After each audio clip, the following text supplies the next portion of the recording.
శ్రీ సచిదానంద సమర్థ సద్గురు సాయి మహారాజ్కి జై. సాయి బిడ్డలందరికీ కూడా సాయినాథుని ఆశీర్వాదాలతో మనము గురు ప్రసాద యాచన దశకంలోని 10వ శ్లోకాన్ని చెప్పుకుంటామండి. కొణాచి గృణానసో నచస్పృహ కసాచి హసో సదైవ హృదయీవసో మనసిధ్యాని సాయీవసో పది ప్రణయ ఓరసో నిఖిల దృశ్య బబాదిసో నా దత్త గురు సాయిమా ఉపరి యాచనేలా రసో. చూసారా, దాని భావార్థాన్ని తెలుసుకుందామండి.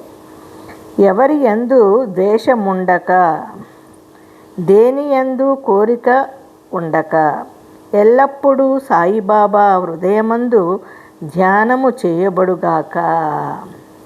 చూసారా, ఎవరి యందు ద్వేషము ఉండకూడదు, దేని యందు కోరిక ఉండకూడదు, ఎల్లప్పుడూ సాయిబాబాని హృదయమందు ధ్యానించాలి. ధ్యానము చేయబడుగాక అంటే ఎప్పుడు ఆయన్ని ధ్యానిస్తూ ఉండాలి. గురు పదముల యందు ప్రేమ అంకురించుగాక. చూసారా, గురు పాదాల మీద ఎప్పుడూ ఆయన పాదాలనే ధ్యానిస్తూ ఉండాలి. జగమంతటా బాబా కనిపించుగాక. ఈ జగమంతా ఎవరిని చూసినా, ఏం చూసినా, పశుపక్షాదులను చూసినా, మానవ రూపంలో ఎవరిని చూసినా, ఏది చూసినా అన్నారు కదా సద్గురు సకల దేవత స్వరూపుడు. ఏ రూపంలోనైనా సరే ఆయన్ని దర్శించుకునే, నిజంగా కూడా అలా దర్శించుకోవచ్చండి. ఆయన్ని మనం అలా పూజించాలి. అలా జగమంతా ఆయనే కనిపిస్తాడు మనకి. దత్తగురు సాయిమాత పై నుడివిన భిక్ష వేయుటకై అలుగకుమా.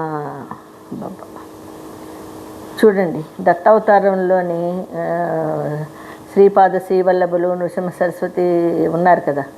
ఈ గానగాపురం ఉందండి. గానగాపురంలోని ఇప్పటికీ శ్రీపాద వల్లభులు భిక్ష చేస్తారని ఉంది. ఆ విధంగా దత్తగురు సాయిమాత మనకి బాబాగారు అమ్మే కదండి, తల్లి. సాయిమాత పై నుడివిన భిక్ష వేయుటకై అలుగుకమా.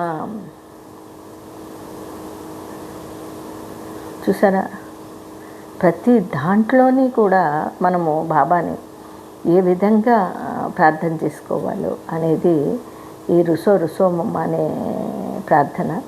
అందుకనే చూడండి, దానికి గురు ప్రసాద యాచన దశకము ఎంత భావార్థాలు ఉన్నాయి చూశారు కదా మీరు ఫస్ట్ నుంచి. ఇప్పుడు దీనికి రుసోమ అనే 10 శ్లోకాలేనండి. మనం ఈ 10వ శ్లోకాన్ని కూడా కంప్లీట్ చేసుకున్నాము. ఎవరి యందు ద్వేషముండక, దేని యందు కోరిక ఉండక, ఎల్లప్పుడూ సాయిబాబా హృదయమందు ధ్యానము చేయుబడుగాక. అంటే నాకెప్పుడు అలాంటి మనస్సుని నాకివ్వు. నిరంతరము నేను నిన్నే ధ్యానించుకోవాలి, నిన్నే పూజించుకోవాలి. నా కళ్ళ నిండుగా నీ రూపమే ఉండాలి, నా మనస్సు నిండుగా నీ ధ్యానమే ఉండాలి అని మనము వేడుకోవాలండి ఆయన్ని. ప్రేమ అంకురించుగాక అంటే నీ మీద అపారమైన ప్రేమ అంకురించుగాక. జగమంతటా ఆయనై ఉండుగాక.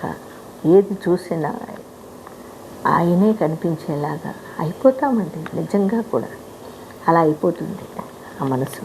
అందుకని ఒక్కసారి శ్లోకాన్ని చదువుకుందాం. కొణాచి గృణానసో నచస్పృహ కసాచి హసో సదైవ హృదయీవసో మనసిధ్యాని సాయీవసో పది ప్రణయ ఓరసో నిఖిల దృశ్య భవాదిసో నా దత్తగురు సాయిమా ఉపర్యాచనేలారుసో. చూసారా, లాస్ట్లోని ఎంత అద్భుతంగానూ ఫస్ట్ నుంచి కూడా మనము ఏ విధంగా వేడుకున్నామండి బాబాగారిని. ఎవరు ఏమన్నా, ఎవరు నా మీద అలిగినా నీవు మాత్రము నన్ను అలగక్కు, నా మీద అలగక్కు, నన్ను దూరం పెట్టుకొని వచ్చాం. ఈ లాస్ట్లో చూడండి ఎంత అద్భుతంగా ఉందో కదా. ఆ విధంగా వచ్చేయాలండి మన మనస్సు బాబా మీదకి. మరి ఈ గురు ప్రసాద యాచన దశకాన్ని కంప్లీట్ చేసుకున్నామండి. రేపొద్దున మళ్ళీ ఇంకో దాంట్లో కలుసుకుందాం. అంతవరకు అందరికీ సాయిరామ్ అండి.